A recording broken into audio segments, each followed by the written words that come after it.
DPS have abilities which have high peaks, low valleys in their output. They have big bursts in their kit. The things that are good in their kit that might kill you are poorly telegraphed, and therefore you're likely to underestimate the likelihood of you being killed. Therefore, you're more likely to be murdered by it. The DPS also have a lot more access to be able to put those kind of like zones and that unpredictability into space where the enemy team can't appropriately deal with it. Therefore, they're a lot more lethal. All of these things mean that DPS being supported is a lot more effective than supports being supported. Because supports being supported, they can't really access that space still, whereas DPS get free access to that space through their mostly horizontal movement abilities, right? I love Greed because he has a bunch of absolutely asinine, insane takes, and he's actually one of the people that is thick-skinned enough for me to call him an idiot and him be absolutely fine with. In fact, he'd probably be happy for me to call him stupid. Logical inconsistencies in Overwatch balance. There you go. I have pre-watched part of this long enough to discover that he is very on brand, going on a stupid effing rant about how Genji's not good enough. I mean, like, who will have known, right? He's never done it before, so it's surprising that he's done it now. Let's say there was a character in the game that was able to headshot you with their burst damage hit scan gun from 30 meters away and do 140 damage on a singular shot. to the head Ash? from 30 meters away. Question mark? Genji is only able to do 162 damage if he hits all of his projectiles on your head, meaning he needs to be at point blank. meaning that the burst damage long range character is only doing 22 less damage than Genji. What if I also told you that long range character was Ilari, a support hero Oh, is he there? with a pylon that she does not need to do anything with outside of putting it in a spot where it's not accessible to the enemy team easily, meaning it's essentially a life weaver that you can just plop down Oh, we all know Ilari's a DPS character. Yeah, sure. and have essentially a 7th member of your team. She does 22 less damage than a DPS character, yet also has the benefits of being much longer range, much more consistent, and hit scan.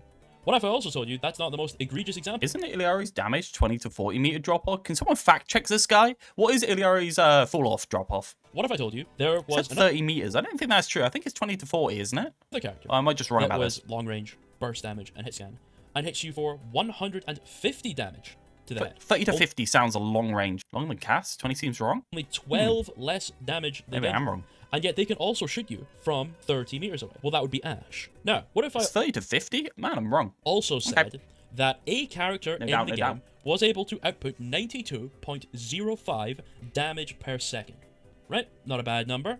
And there's another character in this game that's able to output 127.5 damage per second. You're thinking, wow, that's a pretty big difference. That's a pretty substantial gap. In fact, the first character outputs 92.05 damage per second without accounting for reloads. The other character puts out 109 damage per second if you are accounting for reloads. So even while the other hero is reloading, they still output more damage. What if I told you that first character was Genji and the second character was Baptiste?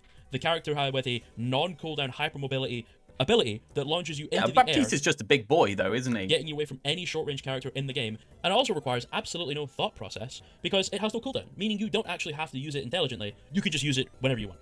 It also comes with an Yeah, I'm pretty sure this is on October patch what he's playing. Lethality ability and a burst self-heal ability that AoE heals his entire team as well. He also comes with AoE burst healing on his right mouse button. Obviously, the second character is Baptiste, a support character that is not only able to output more damage per second than Genji, he's able to do it significantly easier from an easier position with less risk, better cooldowns, in some cases even better mobility. Less risk? I mean, I don't know, like the cost benefit of using Lamp to save yourself or using Shift to save yourself is a lot of risk to the team, not just BAP, to the entire team. So like, is it less risk? Because he doesn't need to commit an actual... I mean, like, if you use Deflect on Genji, that's not really a risk. Well, that doesn't even make sense. It's the same amount of risk. You've got buttons that save yourself pretty much permanently. You've got a dash out and you've got a block, both of which have a shorter cooldown, so you're less punished for using them. So Cooldown Genji again. has so much more access to that space, Right? right? From certain things that Genji might outside of wall claim.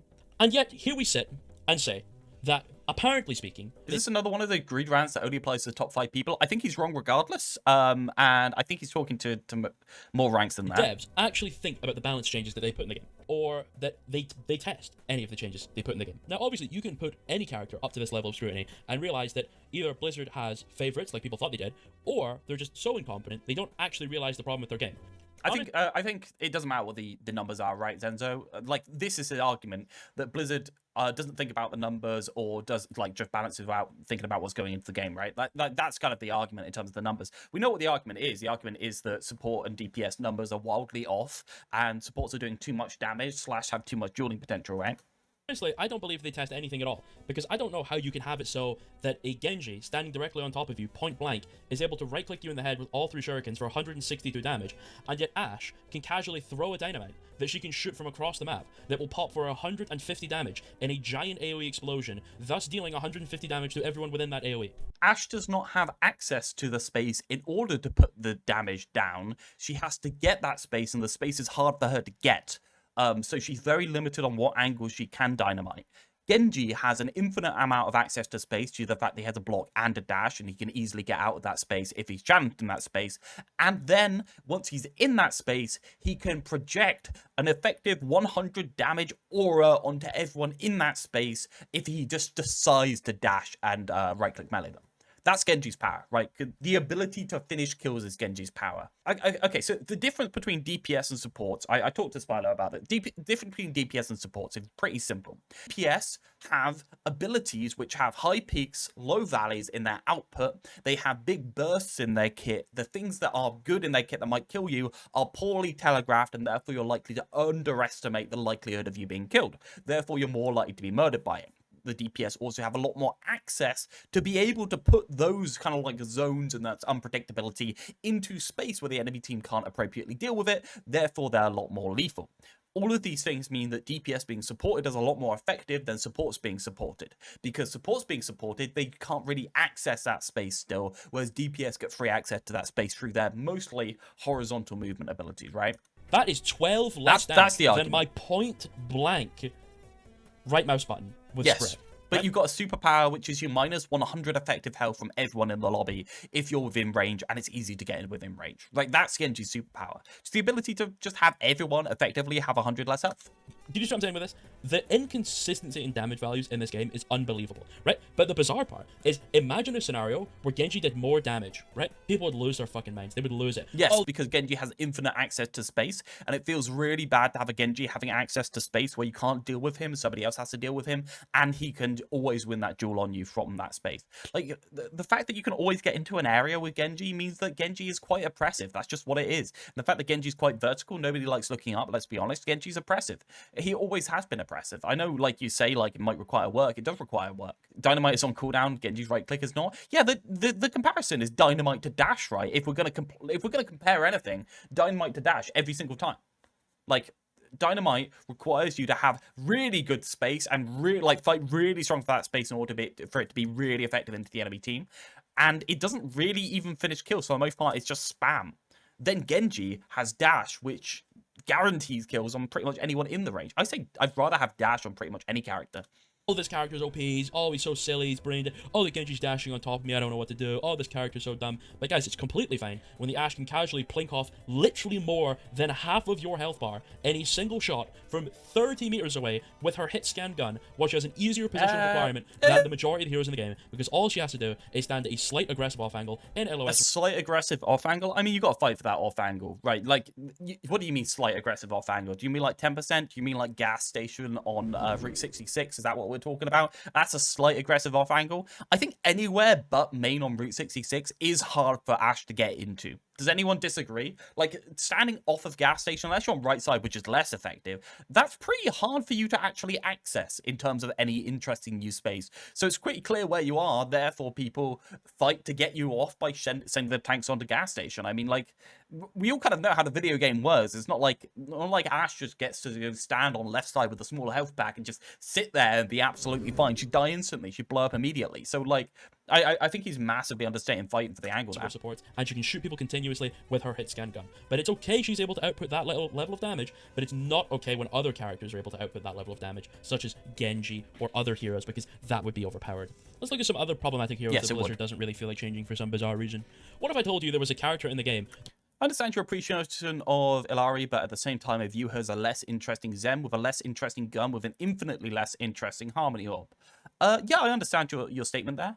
I think that just outburst movement ability gives Illari's so much more access to deeper space than Zen's able to occupy. And I think quite a lot of Zen's power budget is in the Discord orb, right? And quite frankly, right now, Harmony Orb has been power crept so much by other things and the DPS passive and the bigger health pools that effectively Harmony Orb does nothing. So I don't get the itch that I used to get from Harmony Orb anymore. I get that from Pylon because Pylon actually heals enough to be relevant. And I don't really get the off-angle itch because, quite frankly, mobility has been crept to such a ludicrous degree in the game that realistically you can't really off-angle at all on Zen. You can win a 1v1, don't get me wrong, you always could win a 1v1, but it's a hard one, man. Like, it's a hard one. They was able to headshot you with their hit scan gun, 180 damage from 40 meters away, and they also possessed hypermobility. You'd be like, that's fucking crazy, right? That's way too much damage. Nope, that's what Sojourn's been for the last couple of seasons now. Yet, we will sit here and genuinely sit and say with a straight face that characters like Tracer, or Genji, or even Sombra are the problems, and they're the overpowered. Yes, we will. Oh, I don't know, Greed. Like, you've missed out a bunch of steps in the argument. You're simplifying it way too much, and like, I know he's doing this on purpose for just rhetoric, right? He's just failing to steal man at the other position, only making arguments that go for his side, but he's just wrong here, right? Get it. I started watching this, and I got to like 2 minutes in, and I was like, Jesus Christ, what's happening here? If they're annoying, totally understandable. They can be annoying to you, just in the same way that any character can be annoying to anyone, right? That's your opinion. But then when Illari is established in that position, you just kind of hold outbursts until something threatens you. Yeah, I feel, personally to me, I feel like Pylon's interesting enough that essentially the choice of where to put it is has enough thought behind it that I appreciate the context of it. I don't think enough people have put enough thought into Pylon, and enough coaches have really talked about Pylon. I did a lot of coaching with somebody, essentially they were maining Illari. There's a lot of thought that goes into that at the high level, and I really appreciated the amount of depth you could have with it. I guess the question is, do you want Discord and tighter angles, or do you want Illari wider angles and the ability to stay there a little bit longer? I think that what I enjoy in Overwatch the most is supported off angles. I love being on a supported off angle. I love doing a lot with a little bit of resources. That's what I love in the game, and I find that easiest to get on Illari at the moment, right? subjective reality is that there are hit scan characters in this game that are able to play at quite Unbreakable literally Pylon, no. at the back of the map and are able to output more consistent, safer, borderline risk-free damage. You say safer. Is it safer for Ashe to be on Route 66 gas station, or is it safer for the same team's Genji to play on the little rock on the corner and play around that high ground? You say safer? I mean, is it safer? Who's more likely to die first in this kind of like engagement? The enemy team's going to jump past Genji, jump onto the Ashe like 9 times out of 10, or they're going to push the Genji out. There's no danger to doing either of these things. I get what you mean, like you have to go in on Genji and there's risk to Genji. I get that, but like all you're doing is you're complaining that poke exists, right? At a certain point, you're complaining that dive is not better than poke. And I think that poke needs to give structure to the game for dive to be interesting in the first place. Effective, more potent, significantly higher burst, and it usually requires less resources because they don't require cooldowns to set up or it's late. even Bongo. damage themselves, right? Bongo. Why is it that it's okay? It's like 4 seconds late, dude. For a Sojourn to blow 180 damage off my health bar from 40 meters away, yet it isn't okay for me to dash onto a target and take away 162 damage of their health bar with— That's obscene. Dash onto a target and deal 162 damage? What are you talking about, Creed? So every single person on the map that you're within range of needs to be above 100 of their max health at all times? Sorry, like 80 of their max health at all times in your world? Do you think that's reasonable, that nobody will ever get chipped down below 160 ever, just in case you can just fucking insta-kill them? What are you talking about? Like, you get free access to this space. You got a fucking deflect button. If you kill them, you get out with the second dash. I didn't expect to actually get mad at this. Do you think hit scans are inherently bad? I feel like there's always been negative association with hit scan as something in hero shooters. Yeah, I think hit scan is an important part of the variance in the type of game you have. I don't think there's a problem with hit scan in any way, shape, or form. I think hit scan's one of the thing. It can be obviously unhealthy or healthy, but like, well, we're making a hero-based shooter. We're gonna not have hit scan because we think it's an unhealthy thing. Like, we want to make as wide and interesting amount of stuff as possible. Surely, why are we making this game if not? Right? all 3 of my shurikens hitting him in the head. It is somehow okay for you to blow up the majority of— And another thing here, I actually think the fact that Genji's shurikens are inconsistent makes him more lethal. Now, that's a weird thing to say, right? Like, it doesn't increase his kill potential in a 1v1, it makes him worse, but it actually makes him more lethal. Because his shurikens are inconsistent and they're slow and people miss them, people are more liable to disrespect Genji players and therefore not know when to press their cooldowns if faced by a Genji. So Genji can actually, by being worse, be more lethal to other players. Now that's an interesting thought, isn't it? Of a health bar from 40 meters. 162 is also assuming he misses dash and doesn't do any poke before. Oh, the 162 is just the 3 shurikens, right? Yeah, so realistically, we're dash and a melee on top of that. We're talking about 252. What's the health of a squishy again in Overwatch? Way, according to the Blizzard balance team. But it's not okay for Genji to have 30 ammo because that's too strong. I'm not top 500, so don't judge me. He's playing Genji wrong, expecting to always win a 1v1 when Genji's kit seems very clear to be kind of opportunistic, killing the low health people. Yes, the point of Genji's kit is that you are a pseudo tank post season 9, and you can disagree with liking being a pseudo tank post season 9. You are less of a DPS, you're more of a pseudo tank. And what I mean by pseudo tank is, I mean you don't press your buttons and you eject space over the enemy team or project space over the enemy team by not pressing your buttons and telling them, hey, I got a dash, you can't stand near me, ha. Bugger off, right? That's pseudo-tanking from Genji for the most part. The Suicide Genji for trade for Pix playstyle? Yeah, well, when you're a pseudo-tank, you know what happens? You have to wait for complementary damage in order to get kills. Simples, right? Do we really want Genji having that much access to space and then being able to win 1v1s? No, definitely not. That'd be awful, right? I think the Genji mains just underestimate how much free value you get from dash resets. That too, yeah, that too. Even though, like, if I go back and think over the last couple of days, how many... So supports now the DPS as DPS are pseudo-tanks? No, everyone's a lot more tanky. Everyone's a lot less capable of 1v1. You think you increase their health bar, what you've done is you increase the access to space, and therefore the lethality people have when they're given that space needs to go down, or if it doesn't go down, people will react to that in a way that stops them being insta-killed by people having that space, right? So regardless of whether the balance changes are made, just increasing the health bar is going to make you more tanky in the way that the enemy team's respecting the space you demand with your cooldowns. That was a lot of words. I hope that made sense. Have I lost an engagement because I didn't have the other ammo? It's probably happening 2 or 3 times a game, probably, maybe even more. I have not yet had a single kill, a single one, where I thought I only killed him because of the projectile speed buff. It does not happen. People are clouded. Does the projectile change feel nice? Absolutely. It feels pretty good. I disagree with the projectile speed buff. I think it increases the consistency of Genji's damage and therefore decreases lethality, and so ironically makes him less likely to be lethal onto people. I enjoy it. Is it better than having 6 more ammo? No, you must have lost your whole mind. Having 6 more ammo is way more powerful. It also fucks his character over because, well, if you poke someone down just to get engaged, like to get them on an HP where you're comfortable engaging on them, well, now you probably don't really have enough ammo to deal with them if they're getting healed by a support or anything. So your only scenario... I agree with him. The fact that the ammo didn't get increased to 250 health pools is kind of crazy. It's just is what it is kind of situation. To actually really kill anything on the character now is to either one-shot combo explode but someone... again, he's not playing the new Genji, right? He's not playing the new Genji. Immediately. Or poke them down while they're by themselves. Okay, so listen to this, right? This is where he's at in his mental space with Genji. Deal with them if they're getting healed by a support or anything. So your only scenario to actually really kill anything on the character now is to either one-shot combo explode someone immediately, or poke them down while they're by themselves, and then dash on them and melee them. And you say, my dude, are there any teammates on your team? Do you have other players in this 6-man game? Like, are you just solo? Are you the only person that's actually playing this video game?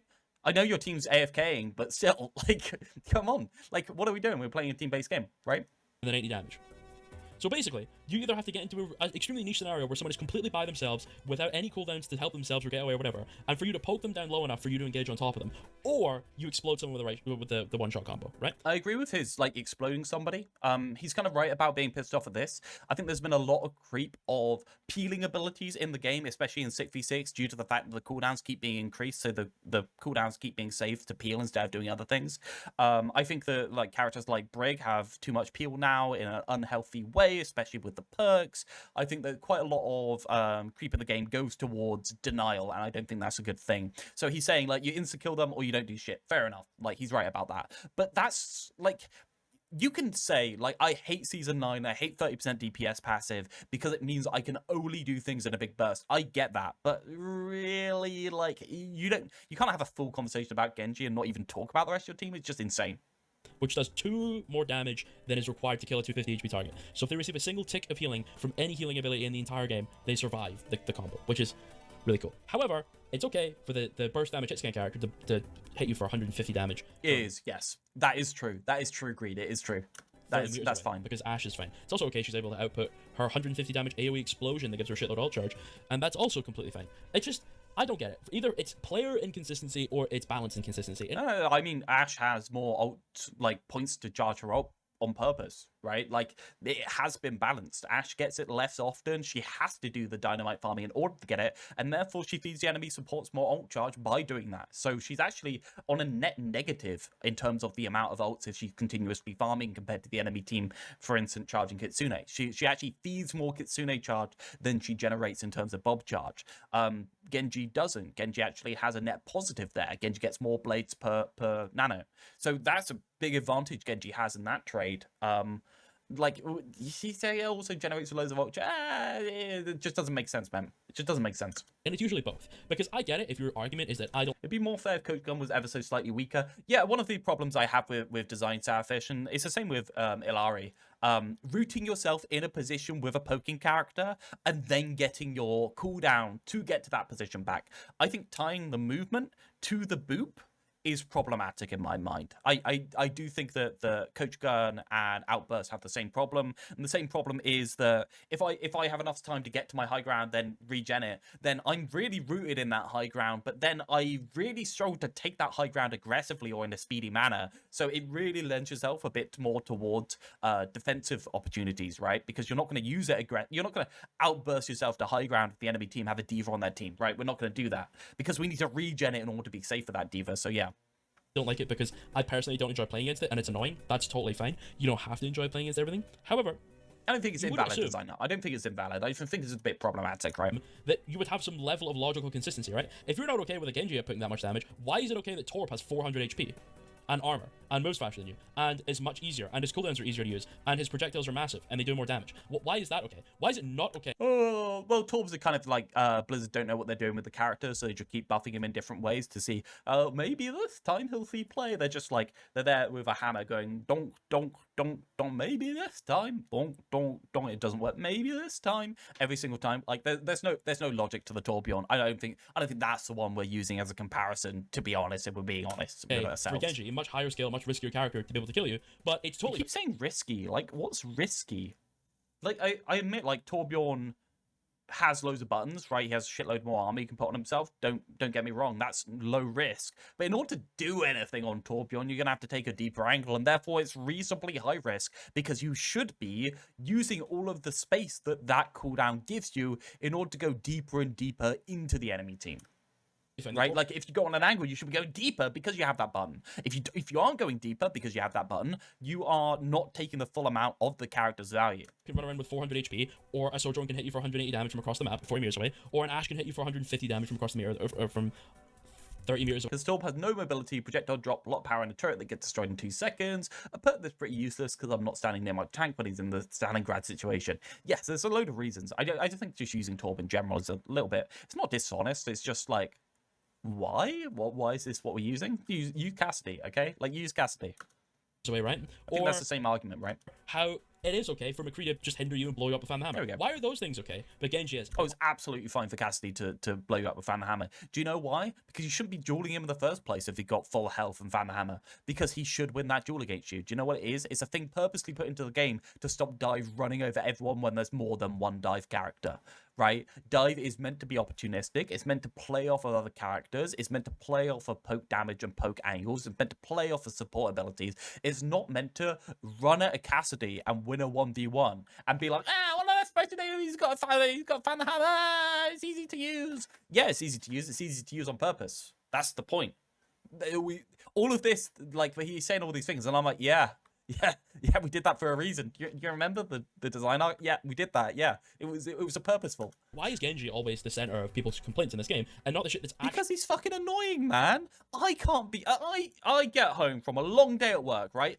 I cannot, for the life of me, be asked to aim up. And I think that's a general experience for the rest of us. So when Genji dashes on us because he's got free access to space, because he's got a deflect and he's got a dash and he gets a dash reset, when he gets onto us in the back line and we're just like looking up at Genji and he's accidentally getting a right-click headshot that pings us for like 200 health, just because, right?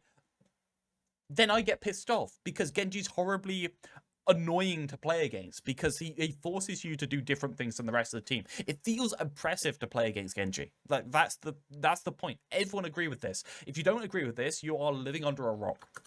Actually problematic, because at least when Genji kills you, it required some level of skill. What I talked about. I love you all. Yeah, I don't know, man. Like, this is just such a swing and a miss. Like, 10k people watch this. What are the comments doing? Dude, I don't understand this rant. All the characters you mentioned, Genji already counters them. Whether he's nerfed or buffed, if you're losing to Sojourn, character Genji counters, also you can deflect Ash's shots. So that's negative. What I find the most annoying is that Blizzard thinks a support hero that does 120 headshot damage has an AoE invincibility effect that does 80 to 110 healing rooms or negative effects, and can tell there's something complaining. But Genji having 30 shotgun ammo is too strong. Fair enough. That's fair enough. Quit Nova was actually mentally life-changing. Finally go. I don't think there's something to be mad at. Like the character's not in a bad state in my mind. I don't think anyone would necessarily disagree in any meaningful way. I don't think the character's in a bad state. I think he's just more boring because he's necessarily more tanky in 5v5. In 6v6, he's not necessarily that much more tanky because there's so many more damage sources being thrown around. He's still doing DPS. He's a lot more able to just like be active. Genji is a social experiment to see how long people will put up with mental torture to play the hero they want to play. That's like all of Overwatch though. I think the crazy thing is a lot of these examples of insane hit scan damage is not the hit scan DPS, it's the hit scan support. Okay, there's no problem with supports having the same amount of damage as DPS. There's no problem whatsoever with it. As long as the supports don't have access to be able to project that damage into spaces that are more unfair to the enemy team, that are less predictable from the enemy team, there is never an example, right?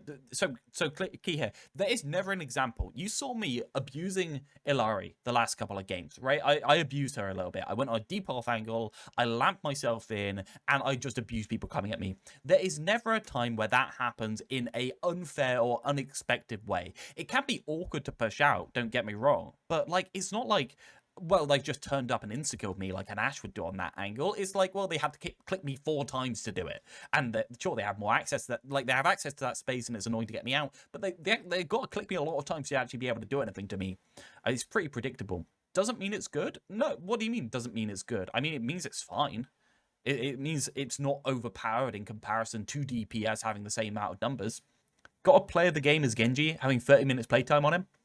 I think Genji players are reacting a little. What, Greed? Overreacting? No. Don't you dare say that. My sweet summer child boy, Greed, is an absolutely fine person.